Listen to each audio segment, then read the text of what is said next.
Nouveau mois, nouveau journal hebdomadaire et nouvelle présentation avec Danny Lunga. Madame, Monsieur, bonjour et bonnes conditions d'écoute.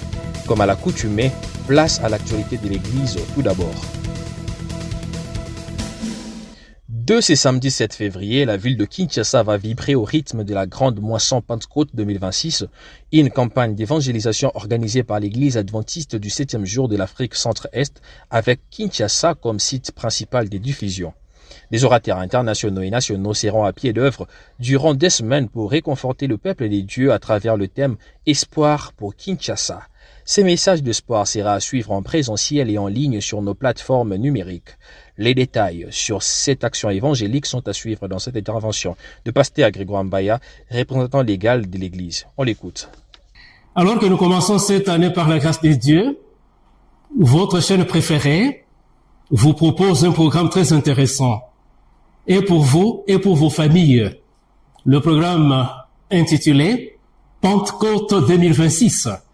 Ce programme qui aura lieu du 7 au 21 février et de 17h à 19h. Ça sera autour d'un thème très alléchant. D'abord, on a parlé de Pentecôte 2026. Il y a une opportunité pour vous de venir assister à ce programme de Pentecôte où l'onction sera déversée. Quand on parle de la Grèce, dans le livre d'Ésaïe, on fait allusion au Saint-Esprit. Lorsque vous êtes loin du Saint-Esprit, ce Saint-Esprit, parmi les différents rôles qu'il va jouer dans votre vie, il va faire exploser tous les fardeaux qui pèsent sur vous, les fardeaux de tout ordre. Et par fardeau, entendez les maladies. Ça peut être des possessions démoniaques, ça peut être tel ou tel problème, peut-être des conflits conjugaux, peut-être des enfants qui ne vous obéissent plus. Mais avec cette grâce, ça peut vous alléger la tâche et vous pouvez bien vivre en 2026 et le reste de votre vie. C'est pourquoi, bien-aimés dans le Seigneur, nous vous invitons à ce programme qui sera animé par des orateurs talentueux qui viendront de par le monde. Ils seront une quarantaine parce que nous aurons 45 sites sur la ville et pour connaître les adresses, dans votre commune ou dans votre quartier, vous verrez les banderoles et les affiches et nous vous invitons dans le site le plus proche de chez vous. Et parce qu'au menu, il y aura des différentes présentations. Amenez les membres de votre famille, amenez vos amis, parce qu'il y aura un programme spécial pour les enfants, il y aura un programme sur la vie des familles, comment bâtir un foyer heureux, ou si on en a qui a été déjà brisé, comment le réparer, comment remettre encore l'avenir dans votre foyer. Il y aura une présentation spéciale chaque jour sur la santé. Et il y aura maintenant une présentation principale, ça sera sur la parole de Dieu, sur l'espoir. Et le thème, nous avons dit qu'il s'agirait d'espoir pour Kinshasa, espoir pour moi, espoir pour toi, espoir pour toujours. Pour s'assurer du déroulement harmonieux de cette moisson, l'Union du Congo-Ouest, qui est la représentation légale nationale de l'Église en charge de la partie ouest de la République démocratique du Congo, a réuni le lundi 2 février tous les pasteurs anciens et directeurs d'évangélisation de 2 champs missionnaires qui comprend la ville de Kinshasa. Cette réunion de grande envergure s'est tenue dans l'enceinte de l'Église adventiste des Bandalungwa, site principal de la dite moisson. Écoutons à cet effet le pasteur Isidore Thioyo, l'un des participants et coordonnateur sous-provincial de l'évangélisation au micro de Julia Britney. Un objectif poursuivi avec cette réunion, c'est pour faire les derniers réglages pour notre campagne. C'est pour cela que la haute hiérarchie de l'Union a pu convoquer tous les pasteurs des 2 associations qui sont à Kinshasa, pour permettre à ce qu'on puisse expliquer comment les préparatifs sont en train de se faire. C'est comme ça que vous avez vu tous les pasteurs des 40 sites, ils sont sur place. Vous avez les anciens et les responsables des ministères personnels qui les ont accompagnés, ils sont en train d'expliquer. Ils partagent, en d'autres termes, ils partagent leurs expériences pour voir comment ils ont pu mobiliser le peuple de Dieu et faire en sorte que la campagne aboutisse à une moisson importante. Donc c'est tout ce qui est en train de se passer avec le coordonnateur principal au niveau de l'Union et nous qui sommes les coordonnateurs au niveau des associations, nous sommes en train d'évaluer.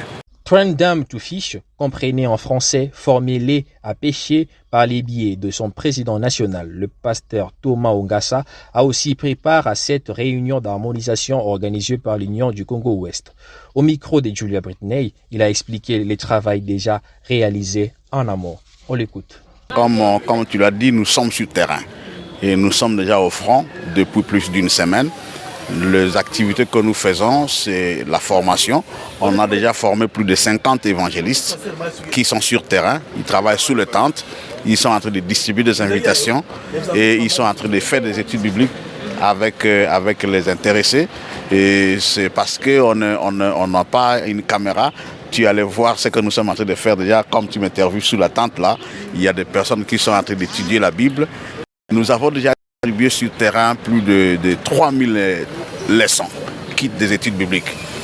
Et nos évangélistes sont en train de travailler sérieusement. Et nous sommes affectés spécialement dans le site principal de Bandal, où nous avons même campé. Nos évangélistes sont en train de dormir à l'église. Oui, en fait, c'est ça. Nous sommes sur le trottoir, dans les rues. On est en train d'étudier la Bible avec les gens sur le trottoir. Et on leur donne des invitations pour les sites. Toujours dans ces chapitres dédiés à l'Église, il s'est tenu du 19 au 30 janvier de l'année en cours à la salle des réunions de l'Union du Congo-Ouest, les conciles de la trésorerie. L'objectif majeur de ces assises était d'équiper les staffs de trésorerie de toutes les institutions, associations et missions de l'Église adventiste dans sa partie ouest. Interviewé à ces sujets, le trésorier de l'Union du Congo-Ouest, l'ancien Arthur Ntumba, s'est dit satisfait du travail accompli et a par ailleurs livré ses attentes pour les courts et les longs termes. On l'écoute au micro de votre radio. J'ai le sentiment d'une mission accomplie et d'avoir permis au staff de trésorerie de toutes nos associations, missions et institutions être formés, chacun pour son rôle, est prêt à pouvoir retourner pour accomplir chacun sa tâche. Je pense que l'objectif premier, c'était de former un personnel qualifié, un personnel qui est capable d'assumer le rôle. Et ils ont été informés que chacun peut assumer un rôle tout comme un autre. Celui qui est à la caisse n'est pas éternellement à la caisse. Celui qui est à la technologie, il n'est pas éternellement là-bas. Celui qui est comptable ou chef comptable ou auditeur, il n'est pas éternellement là-bas. Alors la formation a été intégrée dans ce sens-là, de sorte que chacun peut assumer un autre rôle, une autre tâche qui peut lui être dévolue selon chacun, selon ses capacités et surtout selon le besoin de la mission. Je voudrais aussi vous signaler qu'ils ne sont pas seulement venus pour cette rencontre, la formation de la trésorerie, mais ils sont aussi surtout venus pour les 2 semaines de la grande campagne d'évangélisation, Pentecôte 2026, qui va commencer bientôt, alors que nous venons de finir pendant la semaine qui part du 1er au 6, ils seront en train de se préparer et de pouvoir sensibiliser les intéressés pour les amener dans les sites. Et pendant la campagne, ils seront là en train de jouer le même rôle afin d'amener plusieurs aussi à Christ pendant cette période de la campagne d'évangélisation Pentecôte 2026. C'est par cette information que nous mettons un point final à ce journal hebdomadaire présenté par Dan Inunga, journal qui a connu le concours rédactionnel de Gypsy Kazembe, de Julia Britney et de Pierrette Ngoyi sous la coordination de Jires Moutala et la mise en onde d'Héritier Kizola. Au nom de cette équipe, je vous remercie de l'avoir suivi. D'ici là, bonne évasion sur nos antennes. Au revoir.